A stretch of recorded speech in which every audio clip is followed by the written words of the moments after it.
السلام عليكم ورحمة الله وبركاته. بسم الله الرحمن الرحيم. الحمد لله رب العالمين والعاقبة للمتقين والصلاة على رسوله محمد وعلى آله وأصحابه أجمعين. رب اشرح لي صدري ويسر لي أمري واحلل عقدة من لساني يفقهوا قولي. رب يسر ولا تعسر وتمم بالخير. اللهم رب زدني علما وألحقني بالصالحين. فاعوذ بالله من الشيطان الرجيم. بسم الله الرحمن الرحيم. يا أيها الذين آمنوا ادخلوا في السلم كافة ولا تتبعوا خطوات الشيطان إنه لكم عدو مبين. صدق الله العظيم وصدق رسوله النبي الأمي الكريم. اللهم صل على سيدنا محمد وعطرته بعدد كل معلوم لك. اللهم صل على سيدنا محمد عبدك ورسولك وعلى المؤمنين والمؤمنات والمسلمين والمسلمات. حضرات علماء کرام، بزرگان محترم، نوجوانان اسلام، عزیزان گرامی، مسلیان عظام، دانشوران قوم و ملت، اللہ تبارک و تعالی نے قرآن کریم کے اندر ایمان والوں سے فرمایا کہ تم اسلام میں پورے داخل ہو جاؤ. ظاہر ہے کہ جو لوگ اسلام میں داخل ہیں وہی مسلمان ہیں، اور ایمان والے اسلام میں داخل ہیں تبھی تو انہیں مومن بھی کہا جاتا ہے. لیکن اللہ تبارک و تعالی نے ایمان والوں کو مخاطب فرماتے ہوئے ارشاد فرمایا کہ اے ایمان والو، تم اسلام کے اندر پورے کے پورے داخل ہو جاؤ. اور یہ حکم ہے اللہ تعالیٰ کا کہ جو لوگ ایمان لا چکے ہیں ان کے لیے ضروری ہے کہ وہ اسلام میں مکمل طور پر داخل ہوں. ایمان لانے کے بعد وہ اپنی مرضی اور اپنی خواہشات کے تابع نہیں ہیں، بلکہ اللہ اور اللہ کے نبی صلی اللہ علیہ وسلم کی رضا کے تابع ہیں. یہ ایک بڑی عجیب سی بات ہے کہ آدمی ایمان لانے کے بعد سب سے پہلے وہ جس چیز کی قربانی دیتا ہے یا اسے دینا چاہیے وہ اپنی خواہش اور اپنی پسند ہے. اور ساری چیزیں اس وقت دنیا میں ان دونوں چیزوں پر منڈلا رہی ہیں، ہماری پسند، ہماری خواہش. کبھی احساس بھی ہوا کہ اللہ اور اللہ کے رسول کی خواہش کیا ہے صلی اللہ علیہ وسلم. کبھی اس بات کا احساس بھی ہوا کہ حضور صلی اللہ علیہ وسلم کی پسند کیا ہے. ایک کامل مسلمان بننے کے لیے جن خصوصیات اور جن صفات کی ضرورت ہے ان میں سب سے پہلی صفت یہ ہے کہ اپنی پسند اور اپنی خواہشات کے ساتھ سیکریفائز کرنا. اور یہ بہت بڑا معاملہ ہے. جو نہ کرے اس کے لیے پہاڑ ہے، اور جو کر لے اس کے لیے تو اتنا آسان ہے کہ وہ اس کے بغیر جی نہیں سکتا، اس کے بغیر رہ نہیں سکتا. لوگ سمجھتے ہیں کہ اولیاء اللہ بننا، اللہ کے نیک بندے بننا، ولی بننا بہت مشکل کام ہے. آپ یقین مانیے، مجھ جیسا گنہگار یہ سمجھتا ہے کہ دنیا کا سب سے آسان کام اللہ کا ولی بننا ہے. SLC کے اگزام دینے میں تو دقت ہے، 10 سال محنت کرنی پڑتی ہے، پھر بھی یہ ٹینشن رہتا ہے کہ پتہ نہیں میتھ کیسا جائے گا، سائنس کی کیا پوزیشن ہوگی، فزکس کی حالت کیا ہوگی، ہماری بایو ہماری کہاں پہنچے گی. لیکن اللہ کے ولی بننے کے لیے ذرا سے بھی فکر کی ضرورت نہیں ہے.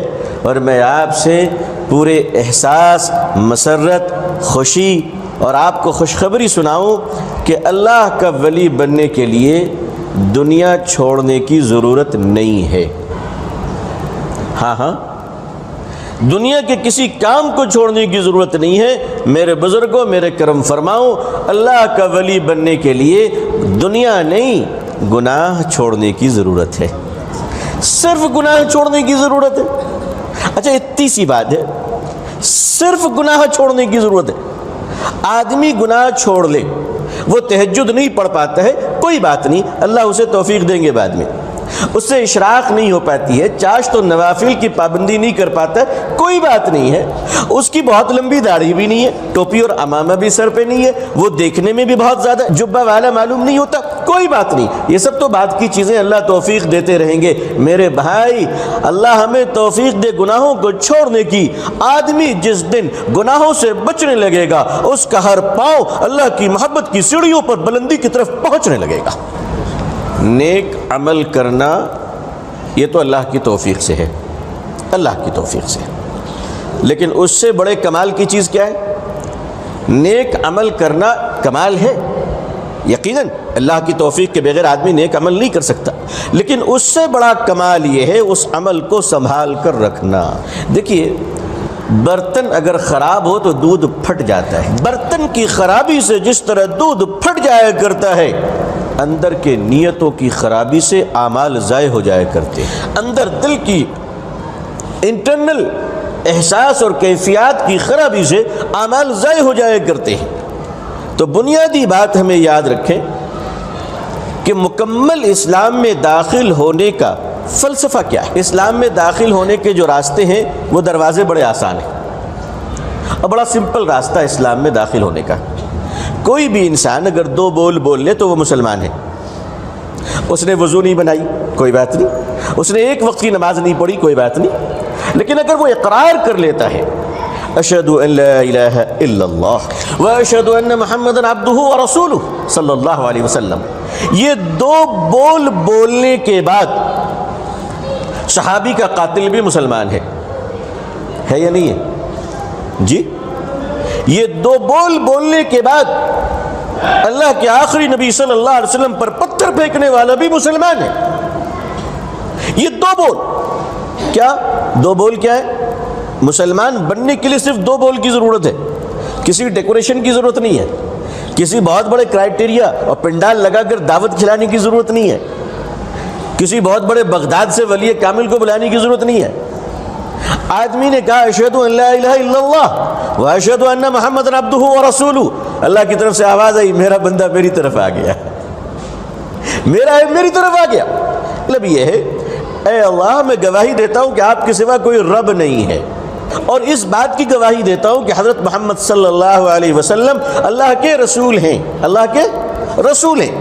یہ کہنا کافی ایمان کے لیے، لیکن آج کل اس میں ایک بات کو جوڑ لینا زیادہ ضروری ہے ایمان کی تکمیل کے لیے، اور اپنی شناخت اور پہچان اور آئی ڈی کارڈ کو اور پروف کو بالکل کلیئر رکھنے کے لیے ایک بات اس میں شامل کر لیں کہ ہم گواہی دیتے ہیں کہ حضور صلی اللہ علیہ وسلم اللہ کے رسول ہیں، آخری رسول ہیں صلی اللہ علیہ وسلم۔ یہ آخری اس وقت بہت بڑی کرائٹیریا ہے، یہ بہت ویلڈ ڈاکومنٹ ہے اس وقت، اس دور میں اللہ کے نبی کو آخری ماننا صلی اللہ علیہ وسلم۔ جس کے دل میں فتنہ ہے وہ حضور کو نبی تو مانتا ہے، آخری نہیں مانتا صلی اللہ علیہ وسلم۔ اس کا مطلب ہے اس کے دل میں چور ہے، اس کے دل میں فتنہ ہے۔ تو یہ جو لفظ آخری پر میں تاکید کر رہا ہوں، زور دے رہا ہوں، اس لیے زور دے رہا ہوں کہ آخری جو ہے وہ ٹیسٹر ہے۔ اگر یہ مضبوط ہے تو اس کا مطلب یہ اندر سے کمزور صحیح مگر مسلمان پکا ہے، اور اگر سب کچھ ہے لفظ آخری پہ ڈھل مل ہے تو یقین مانیے یہ اندر سے بکاؤ ہے، فتنہ ہے، ہو سکتا ہے کہ منافق ہو یہ شخص۔ اس لیے لفظ آخری پہ میں نے تاکید کی کہ حضور صلی اللہ علیہ وسلم اللہ کے آخری رسول ہیں۔ تو مسلمان بننے کے لیے 2 بول کافی ہے، اللہ ایک ہے اور حضرت محمد صلی اللہ علیہ وسلم اللہ کے آخری رسول ہیں صلی اللہ علیہ وسلم۔ سارا مجمع کہے صلی اللہ علیہ وسلم۔ مسلمان اسلام میں داخل ہونے کے لیے ایک دروازہ ہے، لیکن اب جو میں عرض کرنے جا رہا ہوں ذرا دل تھام کر سنیے گا، اسلام سے نکلنے کے لیے بہت دروازے ہیں۔ ایک آدمی کے اسلام سے نکل کر نعوذ باللہ مرتد بن جانے کے بہت سارے دروازے ہیں، داخل ہونے کا ایک ہی دروازہ ہے جی، مرتد بننے کے بہت سارے دروازے ہیں. مثلا ایک مسلمان ہے وہ نماز نہیں پڑھتا، اللہ اسے توفیق عطا فرمائے، اللہ ہمیں بھی توفیق دے، ہم بھی محتاج ہیں. ایک ہمارا مسلمان بھائی ہے جو نماز نہیں پڑھتے، گناہ کرتا ہے، وہ ہم اسے سمجھائیں گے، ہم انہیں منائیں گے، نہیں مانے گا ہاتھ پکڑیں گے، پھر بھی نہیں مانے گا پاؤں پکڑیں گے، اس کو ہاتھ جوڑیں گے، سینے سے لگائیں گے کہ نہیں لگائیں گے؟ بھائی آؤ نماز پڑھو، اللہ اسے توفیق دے، دعا بھی کریں گے، لیکن ہم اسے کافر نہیں کہیں گے. کیوں بھائی؟ صحیح ہے. ہاں گنہگار کہیں گے بھائی، اور اسے بتائیں گے بھی کہ دیکھو یہ بہت بڑا گناہ ہے، اللہ ناراض ہوتے ہیں، اس پر بڑا عذاب ہے، وعیدیں اسے بتائیں گے. اچھا جو مسلمان نماز نہیں پڑھتا ہے وہ بھی جانتا ہے کہ میں غلط کر رہا ہوں. ایک ہے نہ پڑھنا، چھوڑنا، اس سے وہ گنہگار ہوتا ہے، کافر نہیں ہوتا. لیکن ایک آدمی کعبہ میں نماز پڑھتا ہوا ساری زندگی، آخر میں صرف اتنا کہہ دے کہ یہ بیکار کی چیز ہے، نعوذ باللہ، کافر ہو جائے گا. اسلام اور شریعت کے کسی حکم کا نہ کرنا گناہ ہے، انکار کرنا کفر ہے. عزیزان ملت، گنہگار ہونا اور ہے، منکر ہونا اور ہے. آج کا مسلمان گنہگار تو ہے، لیکن اس کے ایمان کا وولٹیج اگر دیکھنا ہو تو اس کے سامنے ذرا شریعت کی کوئی گستاخی کر لے، پھر دیکھیے تماشا. ہم تو اسی پہ ناز کرتے ہیں، ماشاءاللہ، ہم تو اسی پہ ناز کرتے ہیں، الحمدللہ. ہم کہتے ہیں ٹھیک ہے، یہ جیسا بھی ہے مگر ہے اللہ اور اللہ کے نبی کا صلی اللہ علیہ وسلم. یہ گندہ ضرور ہے مگر بندہ اللہ کا ہے، یہ بندہ کسی اور کا نہیں، اس میں کوئی ملاوٹ نہیں. الحمدللہ اللہ ہمارے اعمال کو بھی درست فرما دے. مسواک کرنا، دیکھیے مسواک مستحب ہے، کوئی ایسی سنت نہیں کہ جس کو چھوڑنے پر گناہ ہو. لیکن میں آپ کو سچ بتاؤں، اس کے فوائد اور فضیلتیں تو اتنی ہے کہ اگر یہ فرض بھی ہو جاتا تو کم تھا.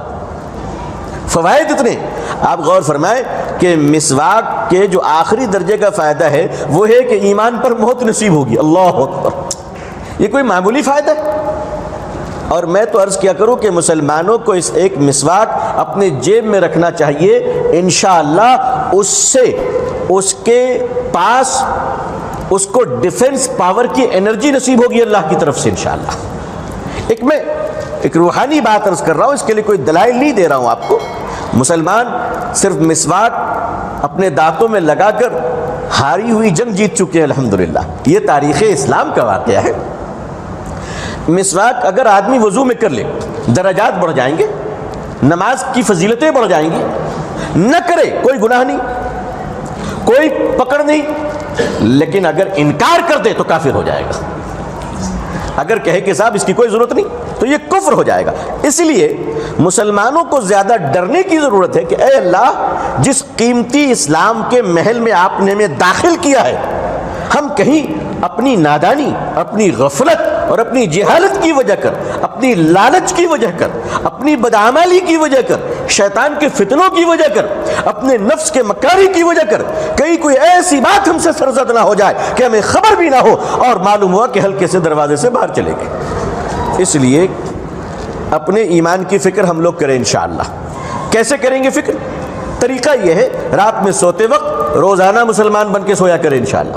روزانہ کہ اللہ ہمیں معاف کر دیجئے، اور ہم پھر کلمہ پڑھتے ہیں. جب جب موقع ملے کلمہ پڑھیے، اشہد ان لا الہ الا اللہ واشہد ان محمدا عبدہ ورسولہ.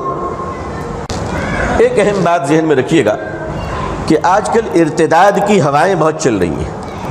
یہ جو آدمی ہمیں پتہ بھی نہیں چلتا اور آدمی مرتد ہو جاتا ہے، ایمان سے باہر چلا جاتا ہے. ایمان خطرے میں جو پڑتا ہے اس کی 3 شکلیں ہیں. فوراً ایک بار میں ایمان خطرے میں نہیں آتا ہے. اس لیے اپنے آپ کو ہم لوگ ٹٹول بھی سکتے ہیں، جانچ بھی سکتے ہیں اور اپنا حساب کتاب رکھ سکتے ہیں انشاءاللہ. نوٹ کر لیں، ایمان خطرے میں ہے. اس کی پہلی پہچان شریعت کے کسی حکم کے تعلق سے دل میں اطمینان نہ ہونا.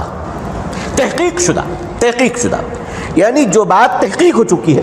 جیسے فرض مانیے اذان کی آواز فجر میں آئی اور دل نے یہ کہا آواز بہت تیز ہے، نہ یہ مناسب نہیں ہے، صاحب بے چینی ہو رہی ہے ہمیں. یعنی اذان کے تعلق سے اپنے دل میں بوجھ پیدا کرنا، یہ خطرے کی پہلی گھنٹی ہے.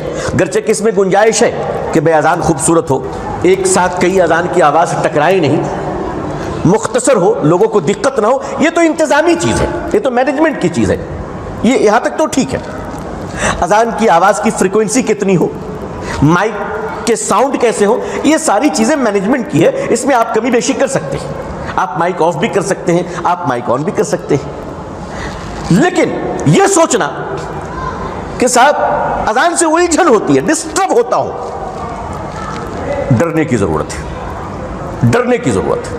شریعت کے کسی حکم کے بارے میں ایک آدمی داڑھی نہیں رکھتا، ٹھیک ہے، اللہ توفیق دے، آگے چل کر اللہ توفیق دینے والا ہے، لیکن ہے تو ہمارا بھائی، ہم تو اسے بھی گلے سے لگائیں گے، بھئی آج نہیں رکھا ہے، کل ہو سکتا ہے ہم سے اچھی رکھے، اس کی برکت اور اس کے طفیل سے اللہ ہمیں معاف فرما دے، ہمیں کیا پتا۔ لیکن اگر کوئی داڑھی کو بوجھ سمجھ لے، عیب سمجھ لے، تو پھر اس کا ایمان خطرے میں۔ داڑھی کٹوانے سے ایمان خطرے میں نہیں، لیکن اسے برا سمجھنے سے ایمان خطرے میں ہے۔ یقیناً داڑھی کٹوانا مڑوانا ایک مستقل گناہ ہے، علماء اور مفتیان کرام کی جو رائے شریعت کے تعلق سے ہے وہ بالکل مسلم ہے، میں اس میں کوئی کمی نہیں کر رہا ہوں، لیکن اگر کوئی آدمی داڑھی کو بوجھ اور معیوب سمجھ لے تو اس کا ایمان خطرے میں ہے۔ یہ پہلا اسٹیپ ہے ایمان کے خطرے کا۔ دوسرا اسٹیپ یہ ہے کہ وہ اسلامی احکام کے خلاف نعوذ باللہ بولنا شروع کر دے۔ پھر تیسرا درجہ یہ ہے کفر پر اس کی موت ہوگی۔ ہم اپنے گھروں کا جائزہ لیں، اپنی اولادوں کا جائزہ لیں، یہ بہت بنیادی چیز ہے۔ اب آئیے، اللہ تبارک و تعالیٰ نے ہمیں حکم دیا کہ جب ایمان لے آئے ہو اللہ کے فضل سے، اللہ کی رحمت سے، اللہ کی ہدایت سے، جب ہم مسلمان بن چکے ہیں تو اب ہماری ذمہ داری ہے کہ ہم اسلام میں پورے کے پورے داخل ہو جائیں۔ میں نے شروع میں ایک بات عرض کیا نا، داخل ہونے کا مطلب یہ ہے کہ ہماری اپنی چوائس نہیں ہے، نتھنگ۔ جو آدمی شریعت کے مقابلے میں اپنی چوائس کو اہمیت دے گا، اللہ اس بھائی کو اور ہم سب کو ہدایت نصیب فرمائے۔ یہ خطرے کی گھنٹی ہے، یہ خطرے کی گھنٹی ہے جی، اور یہ بات بہت خاموش میٹھا زہر ہے، جیسے شوگر کی بیماری شروع ہوتی ہے نا، پتہ ہی نہیں چلتا ہے، بعد میں معلوم ہوا اور جسم گلنی شروع ہو گئی۔ یہ خطرے کی گھنٹی ہے کہ شریعت کا کوئی حکم ہمارے سامنے موجود ہو اور اس کے باوجود ہم اپنی چوائس کو ترجیح دیں۔ اللہ ہمیں ہدایت دے، اللہ ہمیں سمجھ عطا فرمائے۔ اپنی چوائس کو سامنے نہیں، شریعت کو سامنے رکھنا ہے۔ گھر میں شادی کی مجلس ہو رہی ہے، اپنی عورتوں سے کہیں کہ تم اپنی چوائس کو رکھنا چاہتی ہو یا اللہ اور اللہ کے نبی کی چوائس چاہیے صلی اللہ علیہ وسلم۔ کسی مولانا صاحب کی بات نہیں، کسی پیر صاحب کی بات نہیں، کسی ولی صاحب کی بات نہیں، کسی مفتی صاحب کی بات نہیں۔ بہت ہی کنسپٹ کلیئر ہے، راستہ بہت صاف ہے۔ What do you want? Own choice اور our Prophet صلی اللہ علیہ وسلم، آپ کو کیا چاہیے؟ یہ بالکل، اس میں کسی بڑے مولانا سے پوچھنے کی ضرورت نہیں ہے، اس میں کسی بڑے حضرت کے پاس جانے کی ضرورت نہیں۔ ہر مسلمان اپنے گھر میں صبح اٹھ کر یہ طے کر سکتا ہے کہ وہ اپنی چوائس کو ایکسیپٹ کرتا ہے یا اللہ اور اللہ کے نبی کی چوائس کو ایکسیپٹ کرتا ہے صلی اللہ علیہ وسلم۔ فائنل اپنے ایمان کے بارے میں وہ طے کر لیں، ہم اپنے ایمان کے بارے میں طے کر لیں۔ شادی محلوں میں ہم جا رہے ہیں، کھڑے ہو کر کھانا کھانا ایک بیماری اور وبا بن گئی ہے آج کل، معاف کیجئے کہ وبا بن گئی ہے۔ میں سمجھتا ہوں کہ انسان کی اس سے بڑی توہین اور کچھ نہیں ہو سکتی کہ ایک انسان کے ہاتھ میں رکابی تھما کر اسے بھکاریوں کی طرح اور جانوروں کی طرح کھڑا کر دیا جائے کھانے کے لیے۔ انسان کی اس سے زیادہ توہین کچھ نہیں ہو سکتی۔ ایسی مجلس میں آپ کہتے ہیں میں ایسی دعوت میں شرکت نہیں کروں گا جہاں کھڑے ہو کے کھانے کا نظام ہو، یا اگر پہنچ گیا تو اس جگہ پر کھانا نہیں کھاؤں گا جہاں بیٹھنے کی سہولت نہیں ہو، اس لیے کہ ایک طرف وقت کا وزیر ہے اور دوسری طرف اللہ کے نبی کی شریعت ہے صلی اللہ علیہ وسلم۔ چوائس، آپ کس کو ترجیح دے رہے؟ میں تو اپنے اس دیش میں رہنے والے اپنے برادران وطن، ہمارے ہندو بھائیوں کے جو بڑے دھارمک لوگ ہوتے ہیں، الحمدللہ میرا تو ان سے بھی ملنا جلنا ہوتا ہے، میں تو ان کے دروں پہ بھی جاتا ہوں، ملتا ہوں، بات کرتا ہوں۔ مجھے دیکھ کر احساس ہوا کہ وہ لوگ جب کھانا کھاتے ہیں تو بالکل اس طرح زمین پر بیٹھتے ہیں کہ مجھے ان کو دیکھ کر نبی کریم صلی اللہ علیہ وسلم کے سنت کے مطابق بیٹھنے کے تینوں طریقے وہاں پر یاد آ جاتے ہیں۔ اب آپ بتائیے ان کو یہ کس نے بتایا؟ وہ کہہ رہے صاحب یہ سسٹم اسٹومک سسٹم کے لیے اور ہمارے ڈائجسٹنگ سسٹمز کے لیے، ڈائجیشن کے لیے یہ بہت بہتر ہے۔ میں نے کہا آپ کے لیے تو صرف ڈائجیشن کے لیے بہتر ہے، ہمارے لیے تو دنیا اور آخرت کے لیے بہتر ہے۔ یہ تو ہمارے نبی صلی اللہ علیہ وسلم کی سنت ہے. ہم مان لیں تو پیٹ بھی اچھا اور آخرت بھی اچھا انشاءاللہ. عزیزان مکرم، عزیزان ملت، اپنی چوائس کو سیکنڈری رکھیں، نبی کریم صلی اللہ علیہ وسلم کی پسند اور چوائس کو ہمیں سامنے رکھنا انشاءاللہ. دوسری بات جو میں آپ کی خدمت میں عرض کرنا چاہتا ہوں، امید ہے کہ آپ توجہ فرمائیں گے. اللہ تبارک و تعالی نے حکم دیا کہ اسلام میں پورے کے پورے داخل ہو جاؤ. اس سے مراد شریعت ہے. حضور صلی اللہ علیہ وسلم کی تمام شریعت کو ہم اپنے آپ پر امپلیمنٹ کریں، اپنی دکان میں، اپنے مکان میں، اپنے کارخانے میں، اپنے گھر میں، اپنے بیوی بچوں پر. جب تک بچے آپ کی سن رہے ہیں آپ دین سمجھا لیجئے. جس دن آپ کے جوتے بچے کے پاؤں میں آ گئے اس دن وہ بچہ آپ کی نہیں محلے کے دوستوں کی سنے گا. اس دن وہ بچہ آپ کی نہیں وہ اپنے یاروں کی سنے گا. اب آپ کا ٹائم ختم ہو گیا. اب آپ کا ٹائم ختم ہو گیا. اب آپ جتنی بھی دعا کروا لو، جتنی بھی نصیحتیں کروا لو، وہ آپ کی نہیں سنے گا. کیونکہ اللہ نے جب سننے کا وقت دیا تھا وہ ٹائم ہم نے ویسٹ کر دیا. اس لیے اپنے چھوٹے چھوٹے بچوں کو رات میں کاؤنسلنگ کیجئے 5 منٹ سونے سے پہلے. دین کی باتیں بتائیے، قبر و آخرت کی باتیں کیجئے رات میں سونے سے پہلے. تب ہمارے گھر میں جو آخری چیپٹر ہو سونے سے پہلے وہ دین کی بات ہو. فیس بک نہ ہو، واٹس ایپ نہ ہو، سوشل میڈیا نہ ہو، ٹیلی ویژن نہ ہو. آخری چیز اللہ اور اللہ کے نبی صلی اللہ علیہ وسلم کی باتیں ہوں، تاکہ اگر موت آ جائے تو ہماری زندگی کا آخری کام اللہ کا ذکر، حضور کی یاد ہو جائے صلی اللہ علیہ وسلم. اس پر بڑی توجہ فرمائیے. اپنی نسلوں پہ غور کریں کہ ہماری نسلیں آج کہاں جا رہی ہیں. مسلمان مطمئن ہے کہ نہیں صاحب میں تو بڑا نماز پڑھتا ہوں. اللہ کا شکر ہے نماز پڑھتے، اللہ ہمیں بھی توفیق دے، اللہ قبول فرمائے. تہجد پڑھتے، یہ تو اور اونچی بات ہے. لیکن ذرا خیال بھی کیا کہ جو بیٹی گھر سے برقع پہن کر نکل رہی ہے، برقعے کی عظمت بھی اس کے اندر قائم ہے کہ نہیں ہے؟ نسلیں درست ہو رہی کہ نہیں ہو رہی ہیں؟ کہیں جنریشن تباہ تو نہیں ہو رہی ہے؟ کہیں بیٹیوں کی آبرو نیلام تو نہیں ہو رہی ہے؟ عزیزان ملت، اپنے گھروں پہ وقت دیجئے، اپنی فیملی کے ساتھ ٹائم دیجئے، اپنے بچوں کو وقت دیجئے، بچوں کی کاؤنسلنگ کیجئے.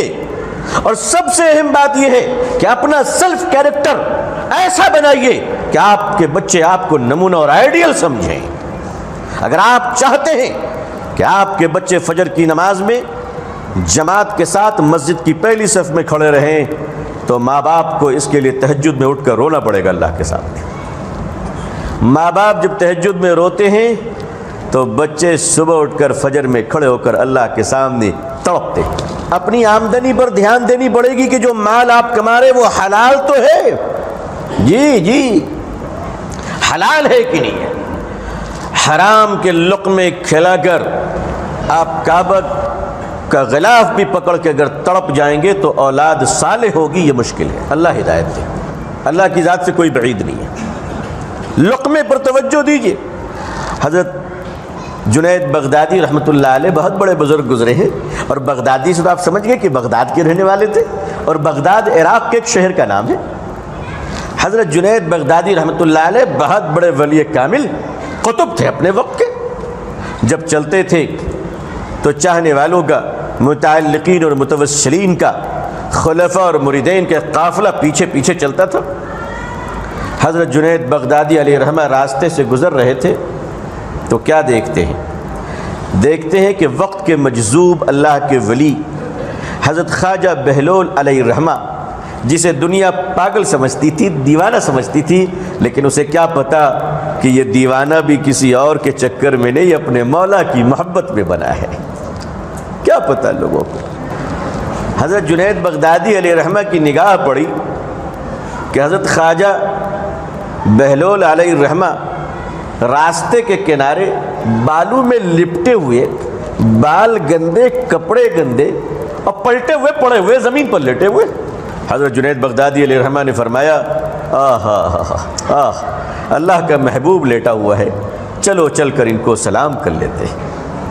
مریدوں نے کہا حضرت دیوانہ ہے، پتہ نہیں کیا بول دے گا، مت جائیے. حضرت نے فرمایا تم کیا جانو، تم رہو میں جاتا ہوں. تو جب حضرت پیچھے سے گئے، حضرت جنید بغدادی رحمۃ اللہ علیہ حضرت خواجہ بہلول رحمۃ اللہ علیہ کے پیٹھ کی طرف گئے. اور جا کر پیچھے سے سلام کیا السلام علیکم، تو وہ پلٹے بھی نہیں، ویسے ہی جواب دیا وعلیکم السلام، کون کون؟ تو انہوں نے اپنا انٹروڈکشن کرایا، حضرت میں جنید ہوں۔ تو پھر ویسے لیٹے لیٹے فرمایا اچھا وہی جنید جو بڑی تقریریں کرتے ہیں، بڑی مجلسیں لگتی ہے، بڑے لوگ سنتے ہیں، بڑی خانقاہ چلتی ہے؟ تو فرمانے لگے کہ جی حضرت اللہ کا شکر ہے، اللہ کی توفیق سے کچھ دین کی باتیں کر لیتا ہوں، اور اپنی حیثیت تو کچھ بھی نہیں ہے۔ کہا اچھا ٹھیک ہے۔ حضرت جنید بغدادی علیہ الرحمہ نے پھر پیچھے سے فرمایا حضرت کچھ نصیحت کر دیجیے۔ فرمایا نصیحت؟ کھانے کی سنت معلوم ہے؟ اب آپ بتائیے، ہمارے جو 3 دن جماعت میں چلا جائے اس کو معلوم ہو جاتی ہے ماشاءاللہ، یہ تو وقت کے جنید بغدادی ہیں علیہ الرحمہ، ان کو معلوم نہیں ہوگی۔ پوچھا کھانے کی سنت معلوم ہے؟ کہا جی حضرت معلوم ہے۔ ابھی اتنے بڑے ولی، فرمایا بیان کرو۔ پلٹے نہیں، ویسے لیٹے ہوئے ہیں۔ پیچھے سے حضرت نے بیان کرنا شروع کیا۔ حضرت دونوں ہاتھ کو دھونا، کلی کرنا، دسترخوان بچھانا، کھانے کو سامنے سے کھانا، کھاتے وقت زیادہ باتیں نہیں کرنا۔ حضرت جنید بغدادی رحمۃ اللہ علیہ نے پوچھ لیا حضرت کچھ نصیحت کیجئے۔ حضرت نے فرمایا کھانے کے آداب بتائیے۔ حضرت نے کھانے کے آداب بتانے شروع کیے۔ سارے جب بتا دیے سنت، تو حضرت نے فرمایا ہو گیا؟ کہا جی حضرت ہو گیا۔ کرے میاں ساری سنتیں بتا دی، اصل چیز تو بتائی نہیں۔ کہا کیا؟ کہا اصل چیز یہ ہے کہ پہلے یہ تحقیق تو کر لو کہ جو روٹی کھا رہے ہو وہ حلال بھی ہے کہ نہیں ہے۔ بھائی کمائی حرام کی تو نہیں ہے کہیں جس کے دسترخوان پہ بیٹھ کے کھانے کے لیے؟ پھر بھائی حلال لقمہ کھاؤ انشاءاللہ، اللہ ہمیں بھی حلال کھلائے، اللہ آپ کو بھی حلال کھلائے، اللہ ہماری آل و اولاد کو بھی قیامت تک اہل و عیال کو حلال روزی کھلائے، اللہ آپ سب کو بھی حلال روزی کھلائے۔ لقمہ حلال خود بھی کھائیے اور اپنے بچوں کو کھلائیے۔ مشکوک مال سے پرہیز کیجیے، مشکوک مال جس میں ڈاؤٹ ہو نہیں، بالکل بہت احتیاط کی ضرورت ہے، بہت احتیاط کی ضرورت ہے۔ دوسری بات، اس زمین والوں پر احسان کیجیے۔ احسان کیسے کریں گے؟ جو آدمی ایک کانٹا اٹھا کر الگ رکھ سکتا ہے، یعنی ہماری اتنی طاقت ہے کہ ہم راستے پہ جا رہے ہیں، ایک کانٹا ایک پتھر ہم ہٹا سکتے ہیں۔ اگر اس نے قوت اور اختیار ہونے کے باوجود اس تکلیف دینے والی چیز کو نہیں ہٹایا، اس نے جرم کیا ہے، اپرادھ کیا ہے، وہ مجرم ہے۔ وہ جس زمین پر رہتا ہے اس زمین پر بوجھ ہے وہ۔ اور جس نے اپنے ہاتھ سے کوئی تکلیف والی چیز کو دور کر دی، اس نے انسانیت پر احسان کیا۔ اب آپ طے کر لیجئے کہ اب گھر میں رہتے تو اپنا گھر صاف رکھتے ہیں نا ماشاءاللہ۔ جس ملک میں ہم رہتے ہیں، یہ دیش ہمارا بھارت، اس ملک میں رہنے والے مسلمانوں پر لازم ہے کہ مسلمان اس ملک پر احسان کریں، اور احسان اس طرح کریں کہ پیاسوں کو پانی پلائیں، بھوکوں کو کھانا کھلائیں، ضرورت مندوں کی ضرورتیں پوری کریں، بھٹکوں کو راہ دکھائیں، اور انسان سے نفرت نہیں، اس کے ذات، اس کے دھرم، اس کی بھاشا، اس کے کلچر، اس کے قد و قامت، اس کے رنگ کی وجہ سے اس سے نفرت نہ کریں، بلکہ وہ اللہ کی مخلوق ہے، حضور کی امت ہے صلی اللہ علیہ وسلم۔ اس لیے ہر آدمی سے محبت کرنا سیکھے، محبت کریں انشاءاللہ۔ اس ملک میں اگر آپ یہ کام نہیں کریں گے تو یہ ملک گرم ہو جائے گا۔ اگر اس ملک میں آپ احسان نہیں کریں گے، مانوتا کا کام نہیں کریں گے، انسانیت کے کام نہیں آئیں گے، اپنے ہاتھوں سے کانٹوں کو نہیں ہٹائیں گے، راہوں کے پتھر کو نہیں ہٹائیں گے، اگر گندی نالیوں کو صاف نہیں کریں گے، اگر اپنے کچروں کو کچروں کے ٹھکانے پہ نہیں رکھیں گے، اور لوگوں کے لیے اللہ کی رحمت نہیں بنیں گے، اگر تکلیف بنیے گا، تو یہ ملک مسلمانوں کے رہنے کے قابل نہیں رہے گا۔ لوگ نفرت کریں گے اس ملک مسلمانوں سے۔ مسلمانوں، رات کی تہجد اپنی جگہ پر ہے، لیکن دن کے اچھے بیہیویئر بھی اپنی جگہ ضرورت ہے۔ اپنے بہترین کپڑے بہت اچھی چیز ہے، مگر راستوں کو صاف ستھرا رکھنا، اپنی گلیوں کو صاف رکھنا، اپنے گھر کے کچڑے کو دوسرے کے آنگن میں نہ پھینکنا، اپنے گھر کے کچڑے کو کسی ایسے نالی اور گٹر میں ڈال کر اس کو جام نہ کرنا، یہ بھی مسلمانوں کا دین ہے جو اپنے ملک کے لیے کرنا ہے، اپنے دیش کے لیے کرنا ہے، اپنی کنٹری کے لیے کرنا ہے، تاکہ جب ہم راستوں سے گزریں تو ہمیں دیکھ کر صرف ہماری کمیونٹی کو نہیں، جب ہم راستے سے گزرے تو ہمارے کپڑوں کو دیکھ کر، ہمارے لباس کو دیکھ کر، ہمارے اسٹائل کو دیکھ کر، ہمارے جبہ اور ہمارے امامہ اور ہمارے دستار کو دیکھ کر صرف ہماری کمیونٹی کو نہیں بلکہ ہمارا کریکٹر اور ہمارا بیہیویئر ایسا ہو کہ جب ہم راستے پہ چلیں تو صرف ہماری کمیونٹی کو نہیں، ہماری کنٹری کو ہم پر پراؤڈ فیل ہو انشاءاللہ۔ آپ راستے پہ گاڑی چلا رہے، بائک اور کار راستے کا حق ہے آپ کے اوپر، سگنل کا حق ہے آپ کے اوپر، ریڈ سگنل آپ توڑیں گے گناہ ہوگا آپ کو، کیونکہ ملک کے قانون کا احترام ضروری ہے۔ سگنل پہ جو پولیس والے کھڑے ہوئے ہیں ان کو محبت کی نظر سے دیکھیے، وہ ہمارے بھائی اور بہن ہیں، اللہ جانے کل کس کو اللہ ہدایت دے۔ مسلمانوں، اگر دین پھیلا نہیں سکتے تو دین کے چاہنے والوں کے لیے دین پر رکاوٹ نہ بنو، اگر دین پھیلا نہیں سکتے تو کم از کم رکاوٹیں پیدا نہ کرو۔ آئیے ہم اپنی زبان کو ٹھیک کریں انشاءاللہ۔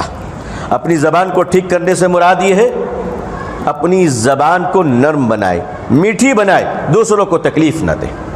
اپنے دل کو کچڑے کا ڈبہ نہ بنائے، یہ ہمارا دل ہے، اللہ کی محبت کی جگہ ہے، کارپوریشن کے کچڑا رکھنے کا ڈبہ نہیں ہے۔ اپنے دل کو حسد سے پاک کر لے، اللہ ہمارے دل کو بھی حسد سے پاک فرمائے۔ اللہ آپ سب کو بھی خوش رکھے۔ اللہ تبارک و تعالیٰ سے دعا ہے کہ اللہ تعالیٰ پوری دنیا میں ہم سب کو اسلام کی عزت دیکھنا نصیب فرمائے۔ آج میں اللہ کا شکر ادا کرتا ہوں کہ بڑے عرصے اور زمانے کے بعد اس عظیم الشان ادارے میں میری حاضری ہوئی الحمدللہ۔ یقیناً کوئی ایک ایسا اللہ کا دیوانہ آتا ہے جو اجڑے ہوئے چمن کو سجا کر گزر جایا کرتا ہے، وہ باغ ایسی لگا جاتا ہے کہ نسلیں پھل کھاتی ہیں، پیڑ ایسی لگا جاتا ہے کہ سایہ اور ہوائیں دور تک لوگوں کو ملتی رہتی ہیں۔